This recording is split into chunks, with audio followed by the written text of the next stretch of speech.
ओम नमो नारायण महाराज जी। जय श्री कृष्ण। जय श्री कृष्ण।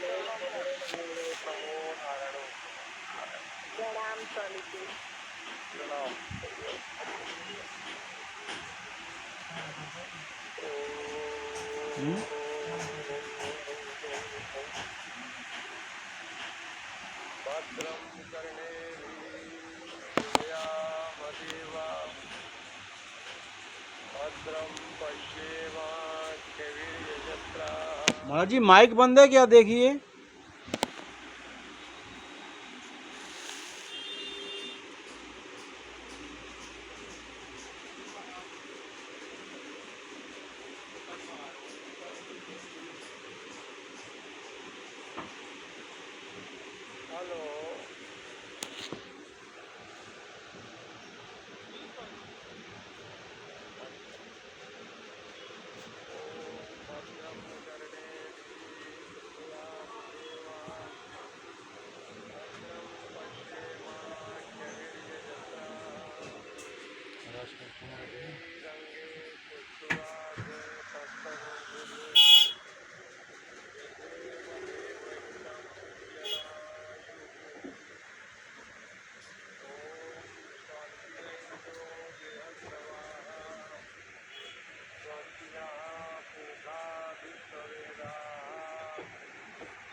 इधर का पंखा बंद करिए, बहुत तेज आवाज आ रही है इसकी। पंखा बंद करिए।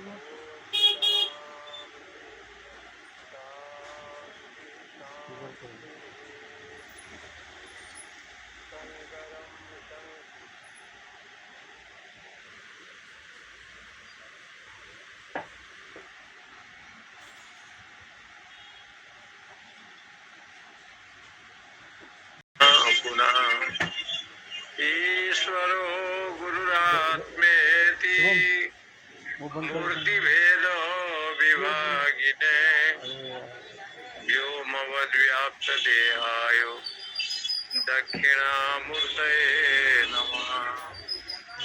ओम शांति शांति शांति। श्रीमन्नारायण नारायण नारायण।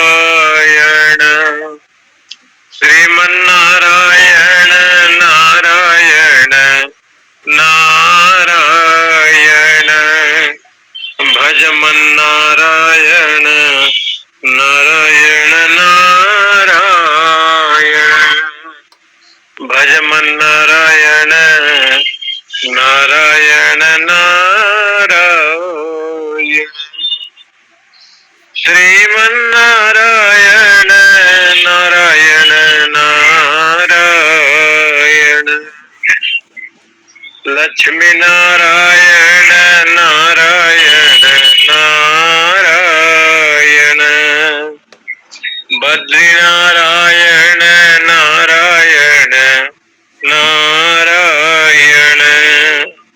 सत्यनारायण नारायण नारायण। श्रीमन्नारायण नारायण नारायण। श्रीमन्नारायण नारायण नारायण।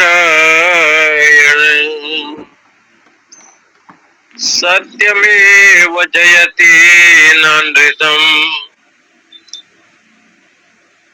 सत्येन पन्था विततो देवयानः।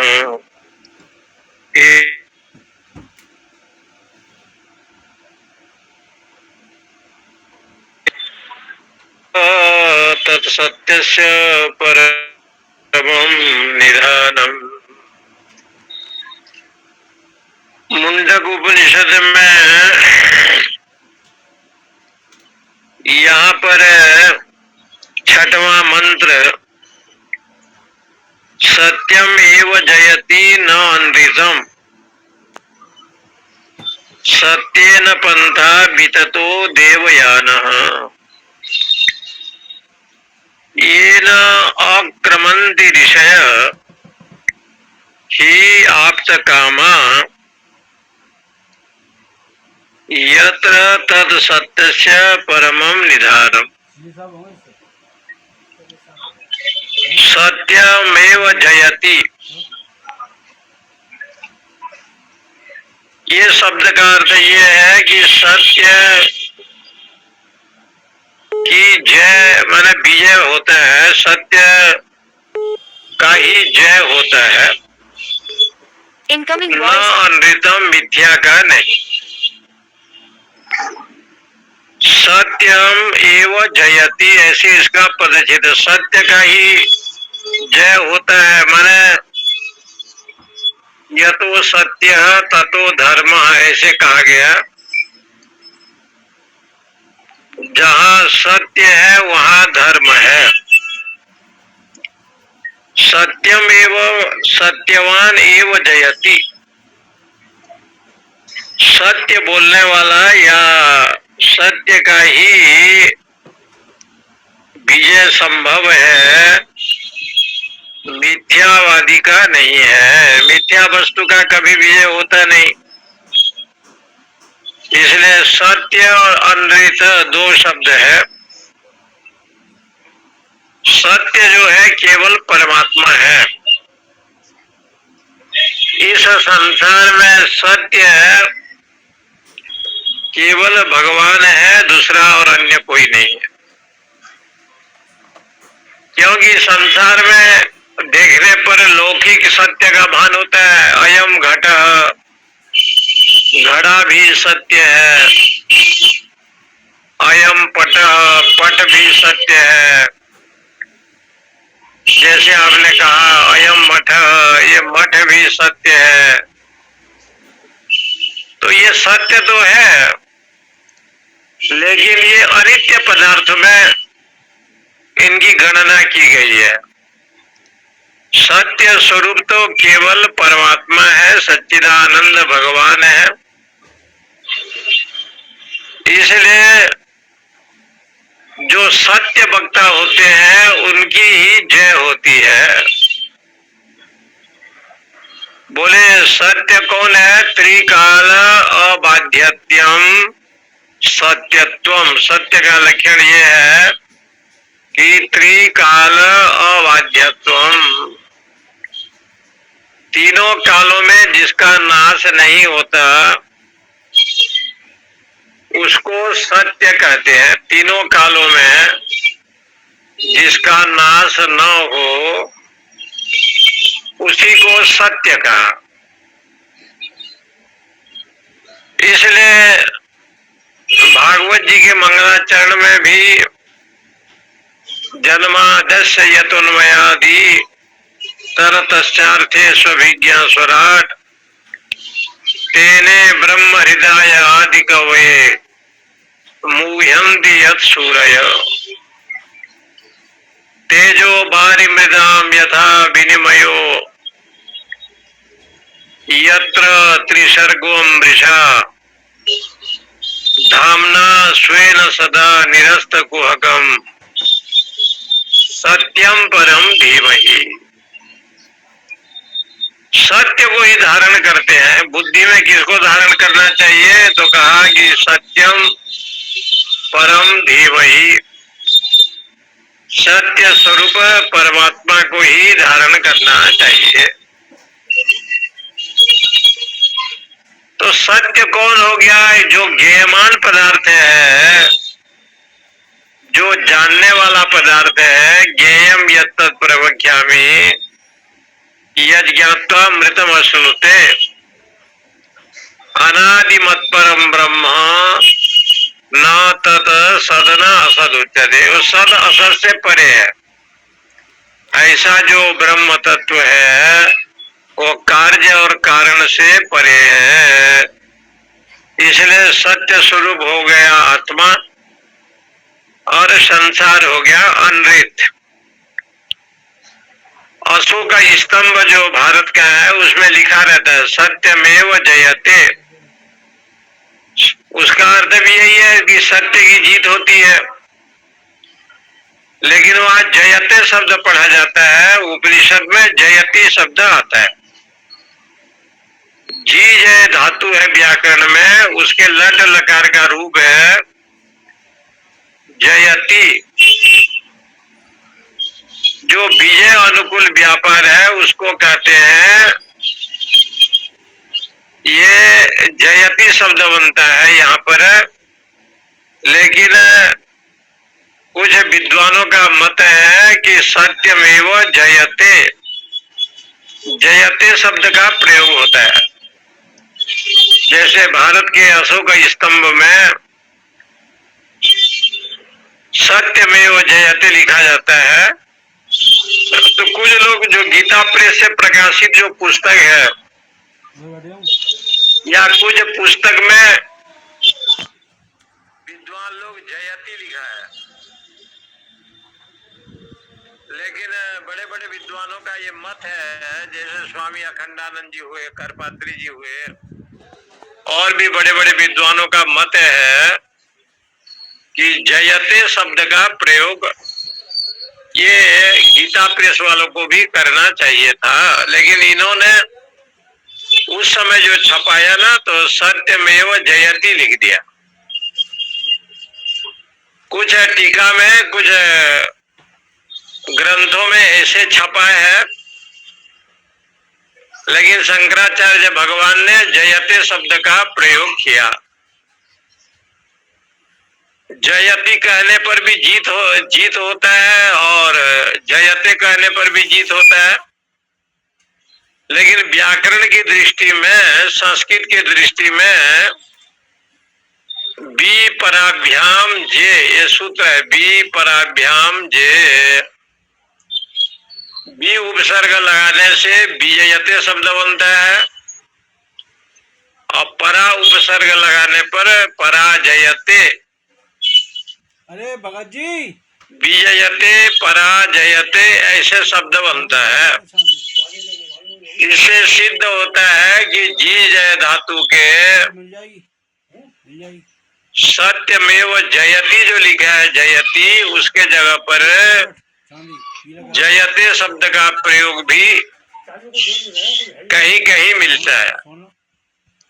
तो ये वैदिक प्रयोग है। जयते शब्द जो आया है ना, ये छांदस प्रयोग, इसको कहते हैं। छंद में जो वेद में वैदिक व्याकरण के अनुसार जो प्रयोग होता है उसको छांदस प्रयोग कहते हैं। जैसे भद्रम कर्णे भी शृणुयाम देवा, कर्णे भी ये तृतीया का बहुवचन आ गया। लेकिन कान जो है ना, दो होते हैं, तो दो वचन का प्रयोग करना चाहिए था, लेकिन बहुवचन का प्रयोग किया। तो बहुवचन का जो प्रयोग आया, भद्रम कर्णे भी, तो बहुवचनांत का प्रयोग इन लोगों ने क्यों किया? बोले कि भाई ये सब छांदस प्रयोग है, माने वैदिक प्रयोग है, वेद व्याकरण संबंधी प्रयोग है। इसलिए यहाँ पर ये प्रयोग के माध्यम से अर्थ ये सिद्ध होता है कि भगवान मुझे एक कान मत देना, दो कान मत देना, अनेक कान दीजिए जिनके द्वारा आपके कथा को श्रवण कर पाऊं। ऐसे कर्ण दो कि आपकी कथा सुनते रहो। और मेरी श्रवण करने की बहुत इच्छा है, इसलिए मेरा कर्ण पूट भरे नहीं। आपके कथामृत का पान करते करते मेरा मन भरे नहीं, और कथा सुनने की इच्छा। ये यहाँ पर सत्यमेव जयति, सत्य की निश्चित ही जय होती है। सत्य कौन हो गए? परमात्मा भगवान। और जहाँ सत्य है वहाँ धर्म है। सत्य न दूसरा धर्म समाना। केकई ने कहा राजा दशरथ, सत्य के समान कोई धर्म नहीं है संसार में। एक संग नहीं होई भुलाऊ भुआलू, एक साथ राजा हंसना और रोना नहीं होता। हंसना है तो हंस लीजिए, रोना है तो रो लीजिए, एक एक बार होगा। एक साथ दोनों संभव नहीं है, हंसना रोना। इसलिए वास्तविक में सत्य स्वरूप जो है परमेश्वर है। और यह तो भागवत जी में भी आया है गर्भस्तुति में, सत्यव्रतम त्रिसत्यम सत्य योनिम निहितम च सत्य। तो बोले कि भगवान जो है सत्य व्रत है। व्रत माने कथन, इनका जो कथन है वो सत्य है, मिथ्या नहीं हो सकता। सत्य व्रतम त्रिसत्यम, तीनों कालों में सत्य है। भूत भविष्य वर्तमान तीनों कालों में सत्य है। त्रिसत्यम, तीनों कालों में सत्य है। सत्य से योनिम निहितम च सत्य, सत्य ही आपका प्राप्ति कराने का मार्ग है। संसार में सत्य कौन है? धर्म, दान, यज्ञ, तपस्या, भजन, सत्संग, ये सब सत्य है। ये सब उस सच्चिदानंद परमात्मा का शरीर है। यज्ञ है, दान है, तप है, भजन है, हरिर तनु ऐसे बताया, ये सब हरि का शरीर है। इसलिए हिरण्यकश्यपु ने कहा जब ये सब हरि का शरीर है, यज्ञ दान तपस्या भजन सत्संग, तो बोले कि जहां ऐसे ऋषि ब्राह्मण मिलेंगे उनको मार दो। ये यदि नहीं रहेंगे तो विष्णु भी नहीं रहेगा। विष्णु को मारने का एक साधन है यज्ञ दान तपस्या भजन। जो लोग करते हैं उनका वध किया जाए। 170 आप बताइए। सारे असुर लोग तपस्वी और ब्राह्मणों शब्दों को मारने के लिए चले। ये सुनकर के भगवान को बड़ी हंसी आ गई, प्रसन्न हो गए और उसके प्रसन्नता से एक तेज का उत्पन्न हुआ। वही तेज प्रहलाद होकर के जन्म लिया, जो भविष्य में कयादु के गर्भ से आया। देवर्षि नारद जी के आश्रम में रहे, चातुर्मास में सत्संग श्रवण किया। इसलिए कहते हैं त्रिसत्यम। आप जागृत में भी सत्य है, स्वप्न में भी सत्य है और भविष्य में भी सत्य है। त्रिसत्यम, सत्य से योनिम निहितम च सत्य। सत्य ही जय को प्राप्त करता है, न अन्वितम, मिथ्या नहीं। सत्य न पंथा विततो देवयानो। सत्य स्वरूप कौन है? वेद। सत्य स्वरूप कौन हो गए? धर्म। सत्य स्वरूप कौन हो गए? यज्ञादि निष्काम कर्म। इन्हीं के माध्यम से लोग देवयान को प्राप्त करते हैं, स्वर्ग आदि लोग को प्राप्त करते हैं। ये ना अक्रमंती देश है। इसलिए ऋषि लोग अक्रमंती, पराजय को प्राप्त नहीं करते। ये आप्त कामा, क्योंकि वो आप्त कामी है। और मिथ्या कौन है? संसार। मिथ्या कौन है? प्रपंच। ये जो संसार है, प्रपंच है, ये मिथ्या है। मिथ्या से कभी जय नहीं हुआ सकते। व्यक्ति यदि विजय को प्राप्त करना चाहता है तो सत्य, यज्ञ, तपस्या, ये सबको सत्य बताया।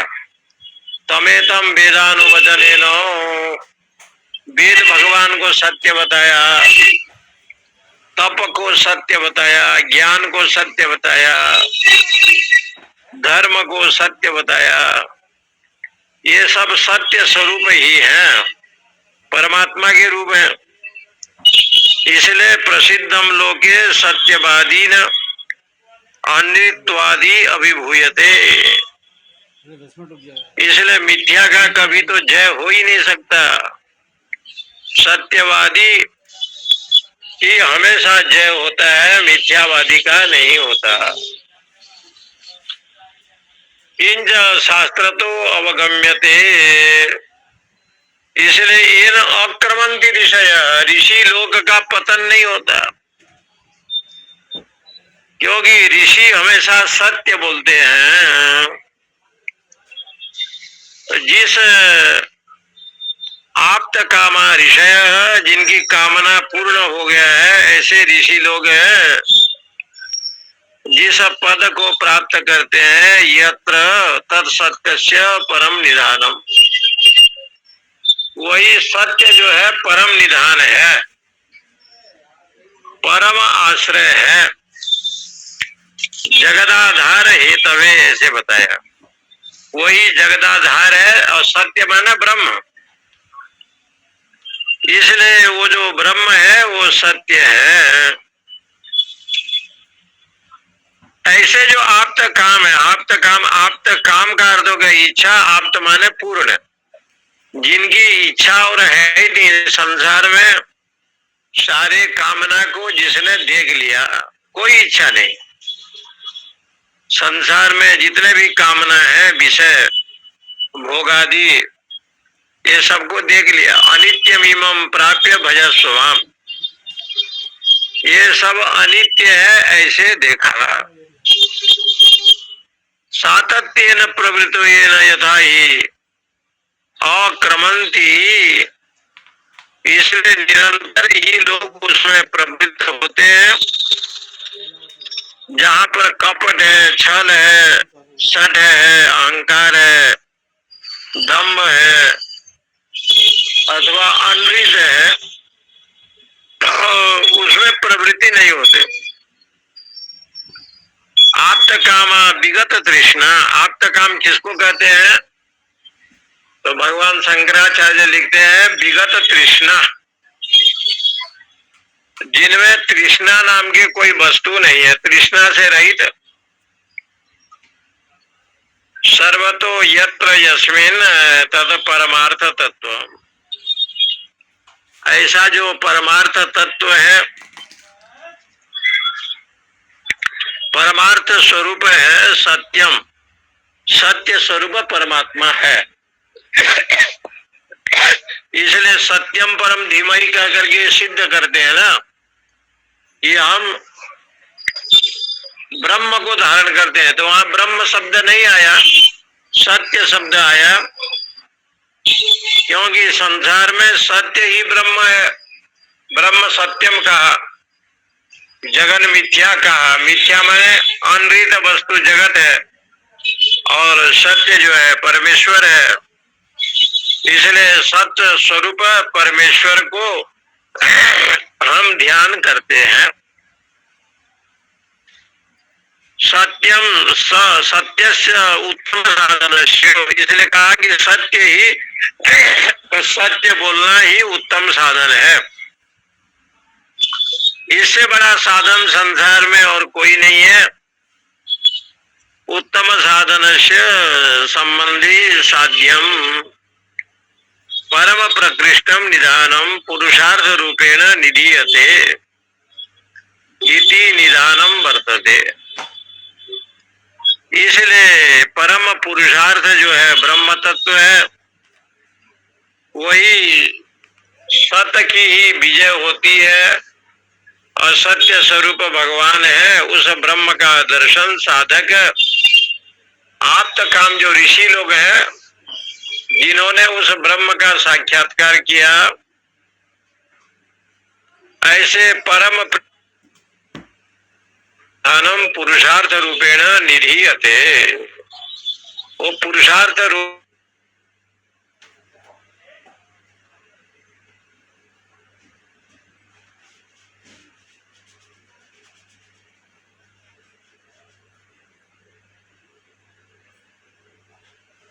रूपम सूक्ष्मा च तत्सूक्ष्मतरम विभाति दूरात् सुदूरे तदयहन्तिके च पश्यत सुहेव विहितम गुहायाम।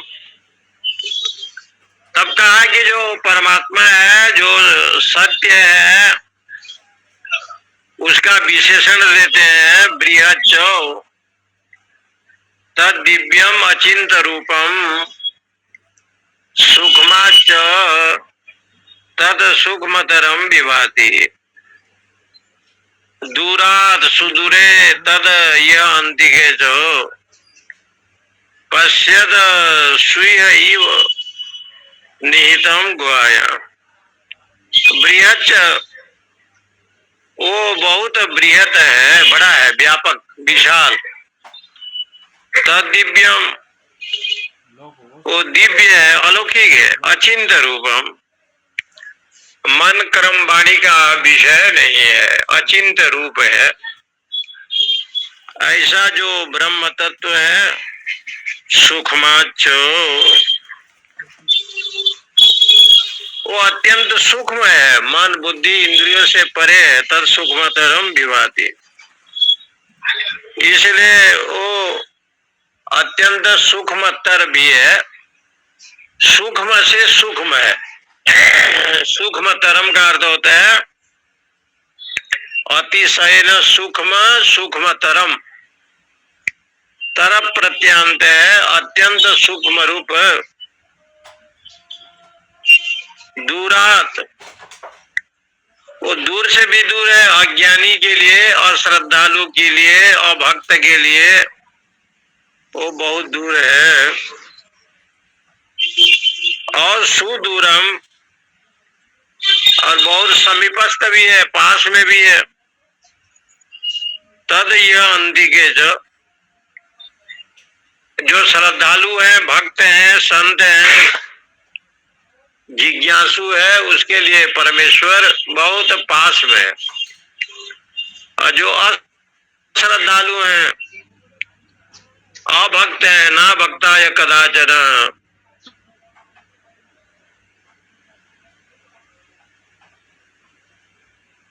प्रति भाव नहीं है, उसको ये गीता ज्ञान नहीं देना चाहिए। तो अभक्त अनधिकारी के लिए तो परमात्मा बहुत दूर है। और जिनमें विवेक वैराग्य ज्ञान है, ऐसा संपन्न जो जिज्ञासु है, उनके लिए तो परमात्मा बहुत पास में है, बहुत पास। दूरा सुदूरे तद या अंतिके जो पश्यत्सु, वही इस शरीर में दर्शन करता है। यह एवं निहितम गुहायाम, क्योंकि शरीर के अंदर बुद्धि रूपी गुफा में छिपा हुआ है। वो बुद्धि रूपी गुफा में छिपा हुआ है। बृहद महच्च तत्प्रकृतम ब्रह्म सत्यादि साधनम सर्वतो व्याप्तत्वात्। उस परमात्मा की प्राप्ति का साधन कौन है? बोले सत्य है। सत्य है, यज्ञ है, तप है। सत्य बोलना, यज्ञादि वेदानुवचनेन ब्राह्मणा विविदिशन्ति यज्ञेन दानेन तपसा अनासकेन। यज्ञ के द्वारा, दान के द्वारा, तपस्या के द्वारा, व्रत के द्वारा, इसलिए इनके द्वारा ही उस परम ब्रह्म की प्राप्ति होती है।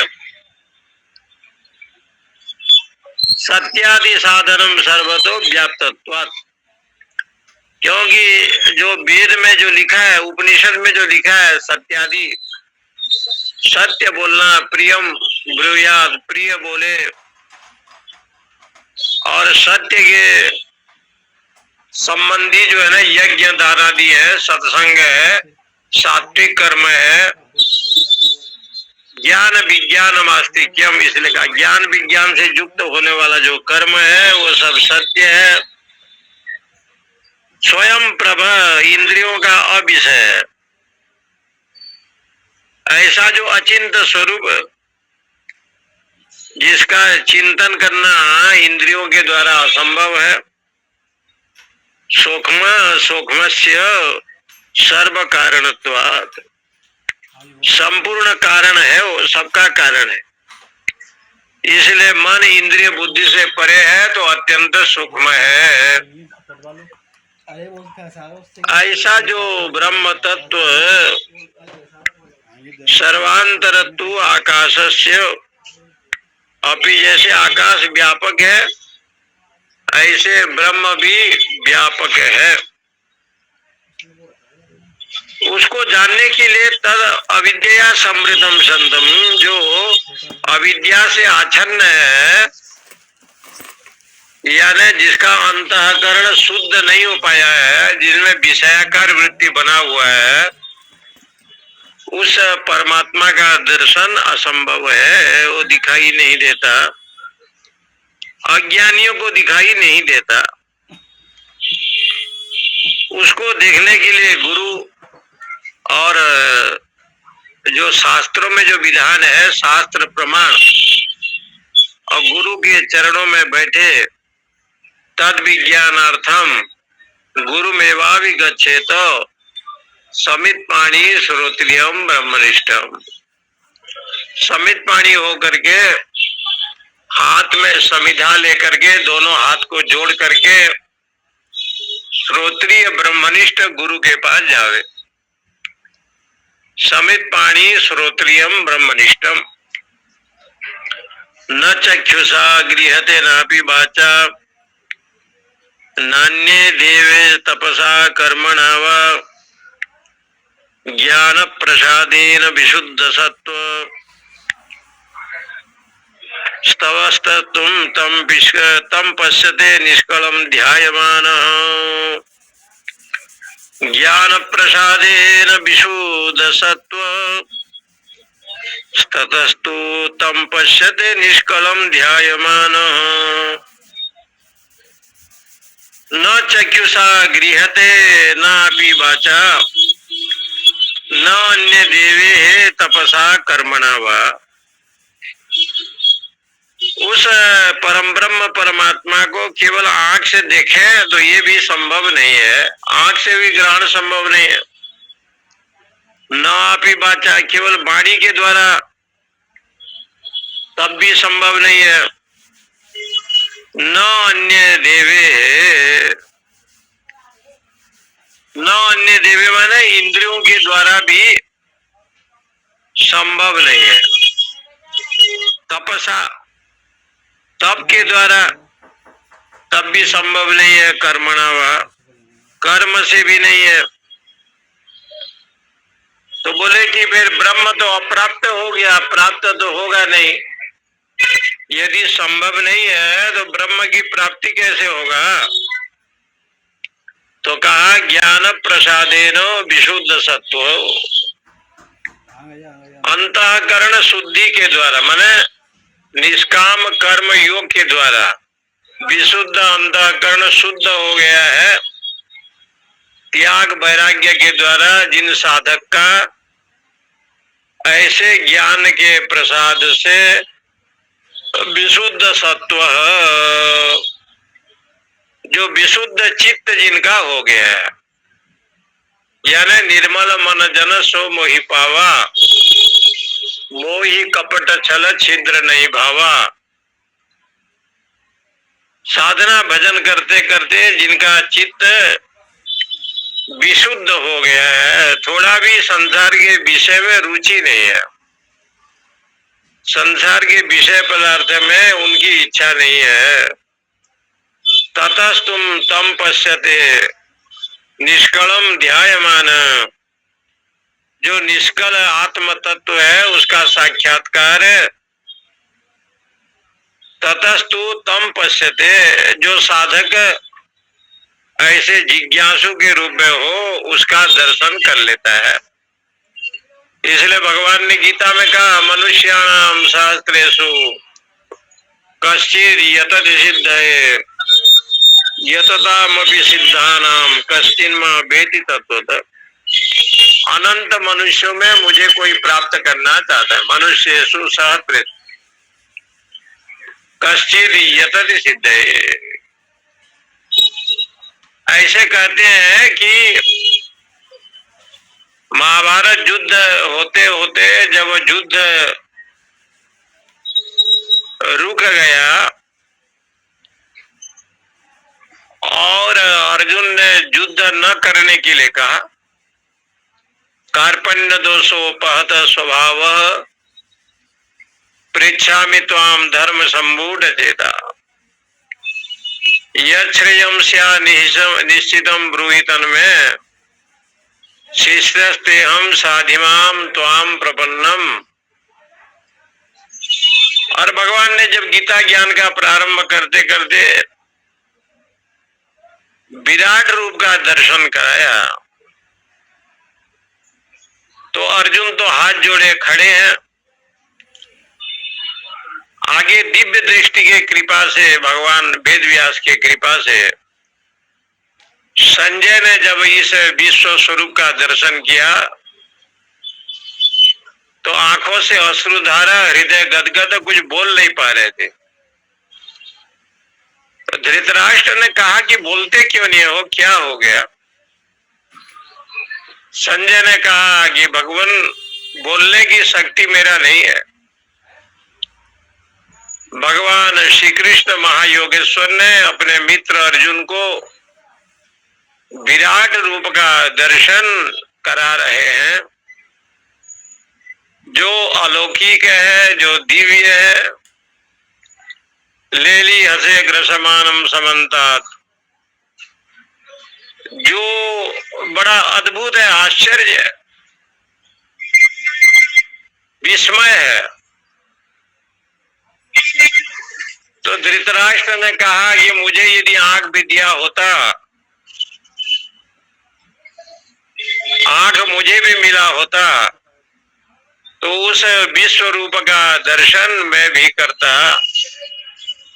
संजय ने कहा कि तुम्हें यदि परमात्मा ने आंख नहीं दिया तो कोई बात नहीं, लेकिन ये जो विश्व रूप है उसका जो ज्ञान है उसका श्रवण तो करो, गीता जी का। नहीं दर्शन कर पा रहे हो कोई बात नहीं, लेकिन गीता के इस ब्रह्म विद्या रूपी जो अध्यात्म ज्ञान है उसको यदि श्रवण भी करते तो तुम्हारा बेड़ा पार हो जाएगा। श्रवण मात्र से आप मोक्ष की प्राप्ति करेंगे, क्योंकि अंतर्मुखी वृत्ति बनना बड़ा कठिन बताया। जहां पर कृपा राम कर होई, ता पर कृपा करे सब कोई। भगवत अनुग्रह के बिना उसका दर्शन संभव नहीं है। न चक्षुषा गृह्यते, बोले आंख से देखा नहीं जाता, ऐसे क्यों कहा? बोले आंख चर्म चक्षु है, इसमें चश्मा लगा हुआ है, एक पाप का एक पुण्य का। ये जो दृष्टि है, एक चर्म चक्षु की बात बताया, एक स्वर्ग जाने के लिए, एक नरक जाने के लिए। दो प्रकार के चश्मा जीव पहना है, एक पाप का एक पुण्य का। लेकिन भगवान तो पाप पुण्यम विदुयम, पाप पुण्य से रहित विशुद्ध उनका विषय है। इंद्र स्तुति में सीधे सीधे कहा गया है, इंद्र ने जब भगवान की स्तुति की गिरिराज गोवर्धन को उठाने के प्रसंग में, तो इंद्र जी ने भगवान की वंदना की है, सत्वम विशुद्धम तबधाम शांतम तपोमयम ध्वस्त रजस्तमुष्कम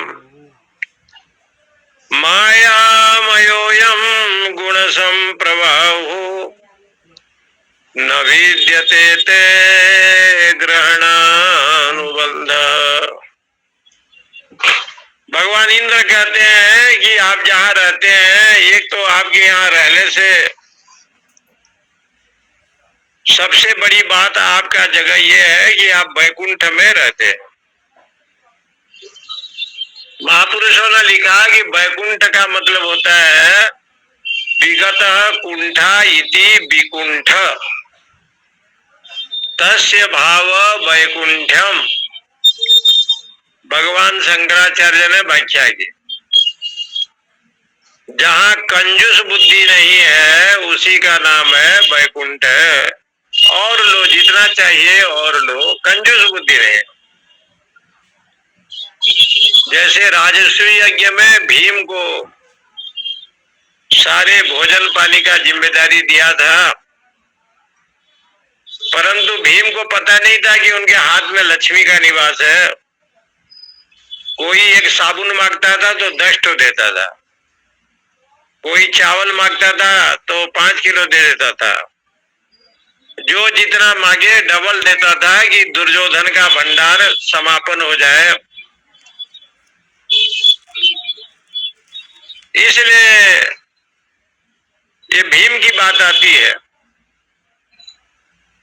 और एक जगह पर दुर्योधन की भी बात आती है। दुर्योधन के हाथ में लक्ष्मी था, वो भी ऐसे दान करता था, ऐसे भी कथा आती है कहीं।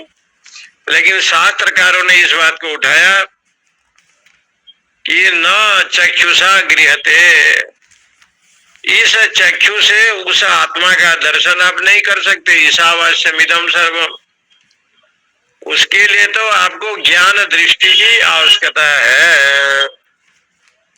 और ये ज्ञान दृष्टि सभी जगह नहीं मिलता, आचार्य के घर में मिलता है। गुरुद्वारे में ही ज्ञान दृष्टि की प्राप्ति संभव है। शास्त्र का और सत्संग का जो निरूपण है आचार्य के द्वारा जब होता है तो संशय ज्ञान की निवृत्ति हो जाता है। इसलिए कहते हैं न चक्षुषा गृहते, केवल इस चर्म दृष्टि से मुझे दर्शन नहीं होता। उसके लिए ज्ञान दृष्टि की यानी ज्ञान वैराग्य का आवश्यकता है। उसके ऊपर भगवान शंकराचार्य कहते हैं तपसः सर्व प्राप्ति साधनत्वेपि, क्योंकि इंद्रिय और मन का एकाग्रता ही सभी अध्यात्म ज्ञान के प्राप्ति का साधन है। तप ही सभी का प्राप्ति का साधन है। परंतु न तपसा गृह्यते, केवल उस तपस्या से मुझे नहीं मिलते जो तपस्या लोग करते हैं। खाना पीना छोड़ करके जो अन्य विषय लेते हैं वो तपस्या से नहीं मिलते। तपस्या का मतलब है भगवत भक्ति से ओतप्रोत जो भाव, श्रद्धा और भक्ति से ओतप्रोत जो भाव है उसका नाम है तपस्या। ऐसे तपस्या और कर्म से मुझे लोग प्राप्त कर सकेंगे। बोले कर्म से नहीं, बोले कर्म में अहंकार आ जाता है। कर्म करने पर जो कर्ता भोक्तापना आता है उसका अभाव जब हो और फल की इच्छा न हो, नमाम कर्माणि लिपन्ति न मैं कर्म फले स्प्रिया, क्योंकि कर्म में मैं लिपामान नहीं रहता, कर्म तो करता हूं। न मैं पार्थास्ति कर्तव्यम त्रिषु लोके जो किंचन नान वाप्तव्यम वर्त एव च कर्मणि, मुझे कोई कर्म करने का कोई अधिकार भी नहीं है, फिर भी करता हूं। लोक संग्रह में वापी, लोक कल्याण के निमित्त मैं कर्म करता हूं। सपश्यन, भली भांति कर्म करने पर भी कर्मणि व संसिद्धि मास्तिता जनकादय, जनक आदि ऋषियों को जो है तत्व ज्ञान की प्राप्ति हुई। तो ये मंत्र यही कहते हैं ज्ञान प्रसादेन। जब उसको अध्यात्म ज्ञान हो जाए, माने ज्ञान वैराग्य भक्ति का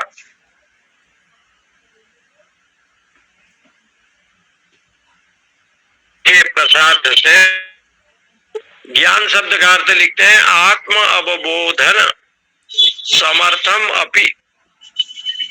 ज्ञान का मतलब हो गया कि आत्मा के प्रसाद, आत्मज्ञान का विषय आ जावे, माने ब्रह्म सत्यम जगन मिथ्या ऐसे भाव आ जावे। सर्व प्राणी नाम ज्ञानम बाह्य विषय रागादि दोष कलुषित अप्रसन्नम, ये जो बाहर का जो विषय आदि है, राग आदि द्वेष जो कलुषित है, उसको छोड़ दे, जिसके चलते चित्त वृत्ति अशुद्ध हो गया है, रागादि द्वेष से रहित हो जावे। माने चित्त को उपराम कर दे संसार के प्रपंच में। तो कहते हैं ऐसे देखो महापुरुष लोग हैं, बड़े बड़े संत हैं, ज्यादा प्रपंच में नहीं रहते, जबकि उनका मठ है, मंदिर है, गौशाला है, विद्यालय है, अन्न क्षेत्र है। ऐसे ऐसे दिव्य दिव्य विभूति हमारे देश में है, जिनकी कोई कल्पना नहीं कर सकता। कहां से धन आया, कहां से संत महात्मा की सेवा, गौ सेवा। लेकिन वो जो महाराज लोग होते हैं, उनका एक ही काम है कि नित्य निरंतर भगवान में रति, भगवत भक्ति परायण होकर के अपना जीवन करना। और इधर योग क्षेम का वहन तो भगवान ही करते हैं, योग क्षेम की वहन भगवान करते हैं। इसलिए राजा युधिष्ठिर ने राजसूय यज्ञ में अग्रगण्य पूजा कृष्ण की। भगवान कृष्ण की पूजा सर्वप्रथम महाराज युधिष्ठिर ने किया। अब भगवान ने सोचा कि पूजा तो मेरा एक अग्रगण्य किया, लेकिन हम करें तो क्या करें। तो भगवान को लगा कि जितने ये ऋषि ब्राह्मण संत आए हैं, इनका जो जूठा बर्तन है या पत्तल दोना है, सबको उठावे। तो जूठे पत्तल दोना को भगवान ने उठाना प्रारंभ किया, बड़ी सेवा ले लिया। एक तो वो कृष्ण है जिसकी पूजा अग्रगण्य है, और वही कृष्ण है जो जूठा बर्तन पत्तल दोना सबको उठा रहे हैं। सम्राट होकर के पूजा भी ले लिया और दासानुदास बन करके सेवा भी किया। ऐसे हमारे जो परमात्मा है,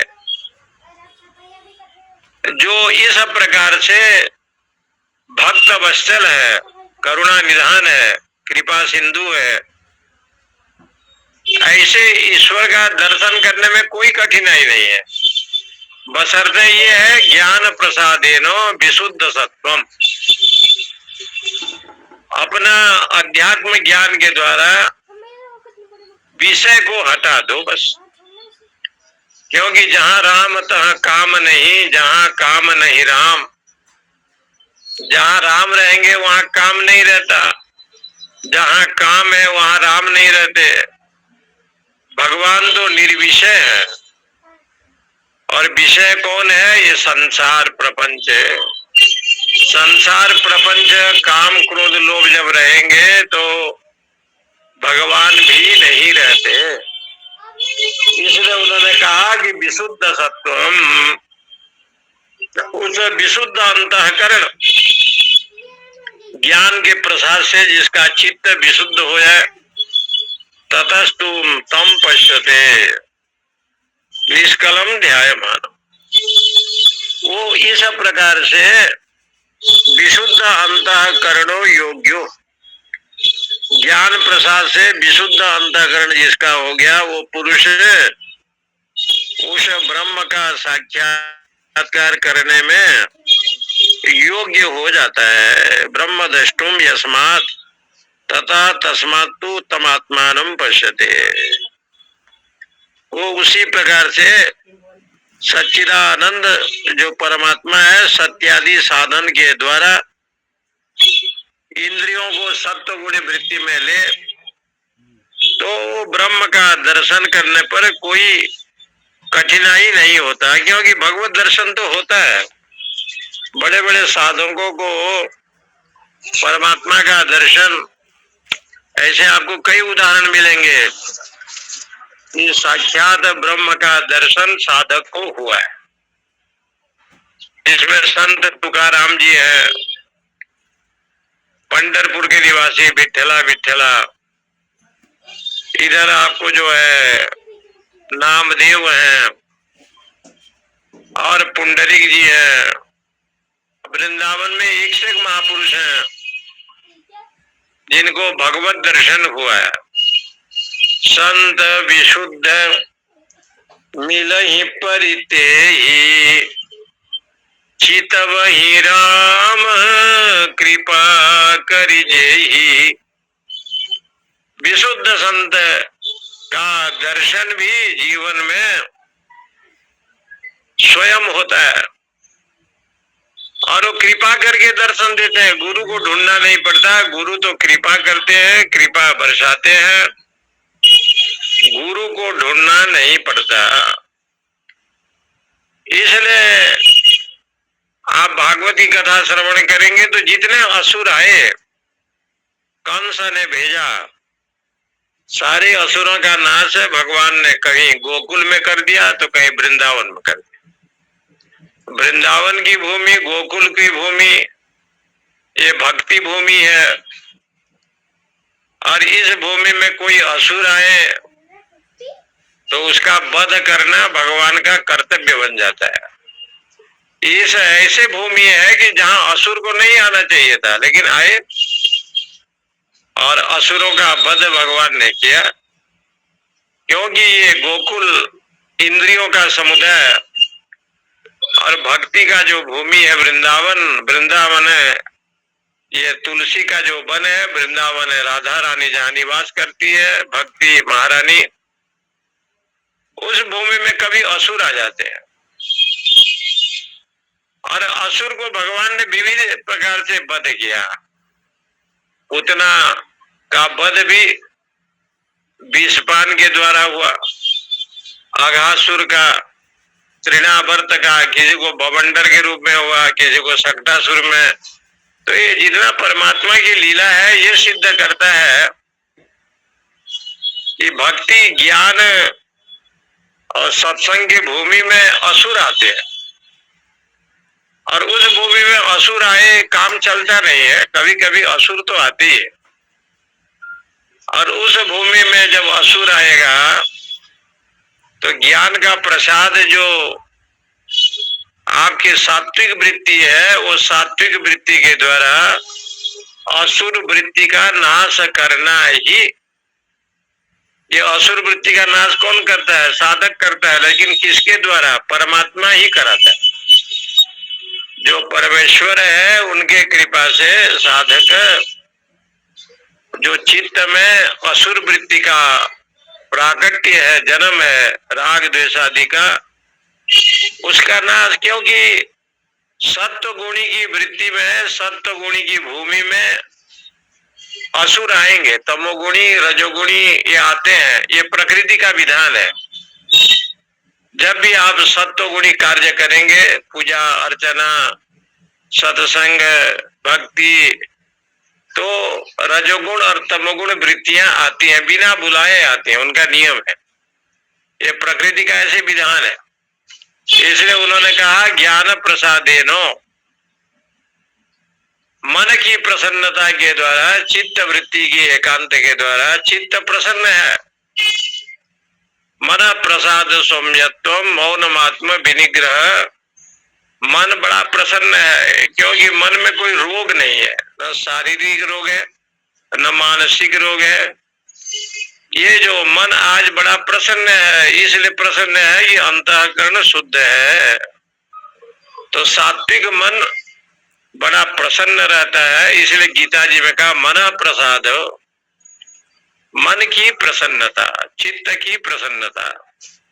ज्ञान प्रसादेनो, ज्ञान वैराग्य के द्वारा अथवा वेदांत ज्ञान के द्वारा अविद्या की निवृत्ति हो जाए, उसके माध्यम से साधक आनंदमय रहता है, आनंद में ही लयन करता है, आनंद में ही विचरण करता है। ऐसा जो ब्रह्म तत्व है उस ब्रह्म तत्व का निरूपण यहाँ इस ग्रंथ में वेदांत में किया है। न चक्षुषा गृहते ना पिबाचा न अन्य देवे ही तपसा कर्मणात्मा ज्ञान प्रसादेन विशुद्ध सत्व ततस्तुम तम पश्यते निष्कलम ध्यायमान। इसलिए अंतःकरण वृत्ति जब विषय कार्य वृत्ति से रहित हो जाए तो उस समय ये चित्त जो है प्रसन्न हो जाता है, मन निर्मल हो जाता है। इसलिए बार बार कहा जाता है निर्मल मन जन सो मोहि पावा, मोहि कपट चल छिद्र नहीं भावा। आज धनतेरस है, भगवती लक्ष्मी की अर्चना, गणेश जी की अर्चना और आपकी सभी की पूजा पाठ देवी देवताओं का करते हैं। सभी का घर में रिद्धि सिद्धि आवे, सभी का मनोकामना पूर्ण हो, ऐसे पद्मालया कमला से निवेदन है। और आज के दिन खरीदारी भी लोग करता है, धनतेरस के दिन ऐसे शास्त्रों में कहा है। ओम पूर्णमद पूर्णमिदम पूर्णात् पूर्णमुदच्यते पूर्णस्य पूर्णमादाय पूर्णमेवावशिष्यते। ओम शांति शांति शांति। हरि ओम हरि ओम। स्वामी जी प्रणाम करता हूँ श्री चरणों में। अच्छा जी, हरि ओम जी, ओम नारायण, हरि ओम, नमो नारायण, नमो नारायण। जय श्री कृष्ण, जय श्री कृष्ण, जय श्री कृष्ण, जय श्री कृष्ण। अच्छा, जय हो, जय स्वामी जी, ओम नमो नारायण। जय श्री कृष्ण। जय हो, वैकुंठ में स्वामी जी कुंठा जो है ये बढ़िया था। तो कुंठा को कंजूसी से कहा। हाँ, कुंठा मैंने कुंठित बुद्धि, कंजूसपना। और जहाँ कंजूसपना नहीं है उसको कहते हैं विकुंठ। वहाँ कंजूसपना क्यों नहीं है? बोले तुम्हारे घर में तो बहुत संपत्ति है, सम है, दम है, धर्म है, भजन है, सत्संग है,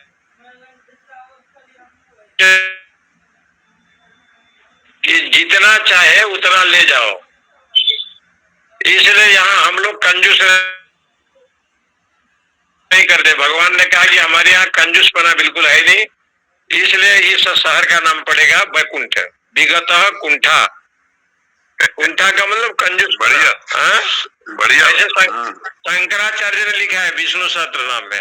अच्छा विगत कुंठा यस्मात् अच्छा।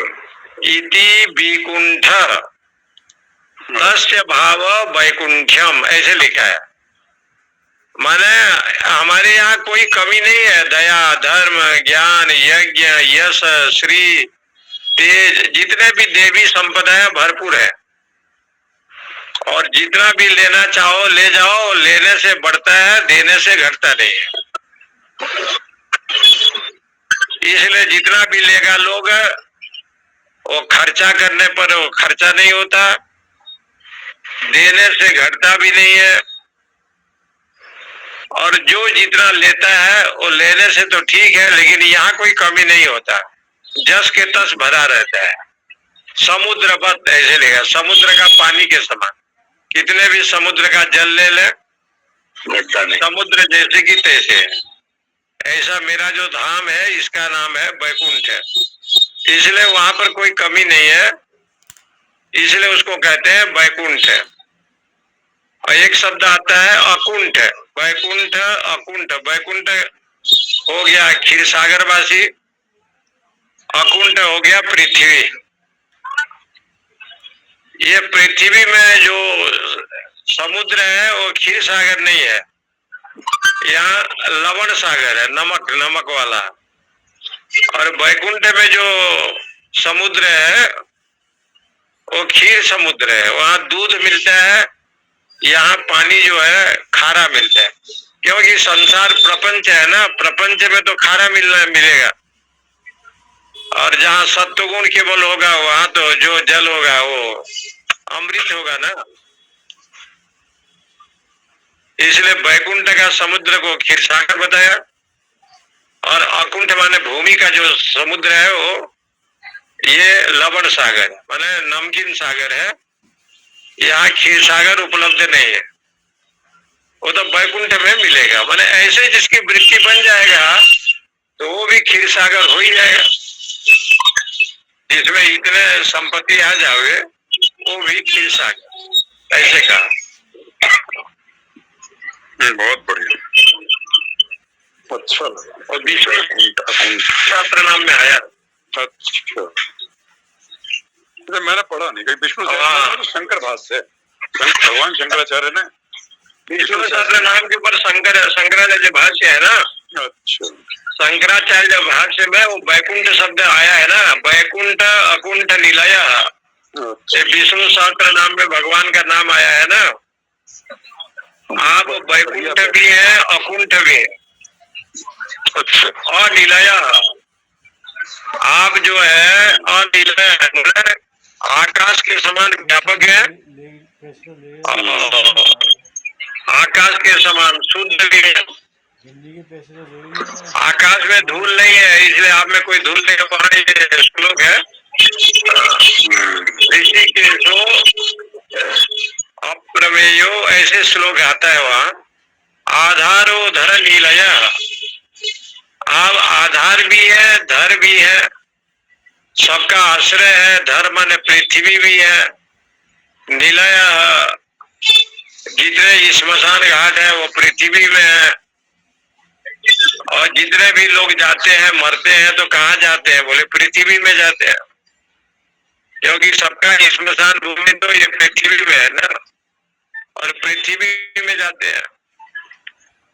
तब कहा कि देवता लोग तो मरते नहीं है, वो कैसे होगा, बोले वो भी मरने के लिए मर्त मंडल में आते हैं। देवता भी तो मरते हैं, कल गणेश जी का हुआ तो देवता को छोड़े आपने, दुर्गा जी को छोड़े, परसों लक्ष्मी को छोड़ेंगे, देवता लोग भी तो जाते हैं। तो जो देवता भूमि में आया वो उसका भी मृत्यु निश्चित है। जैसे आपकी गणेश जी को बिठाया तो गणेश जी को छोड़े, दुर्गा जी को बिठाया तो दुर्गा जी को छोड़े, काली जी को बिठाएंगे तो काली को छोड़ेंगे। इसलिए आपका नाम लीलाया, लीला ऐसे वो सब आज्ञा की है। बहुत अच्छा लगा, बहुत सुंदर।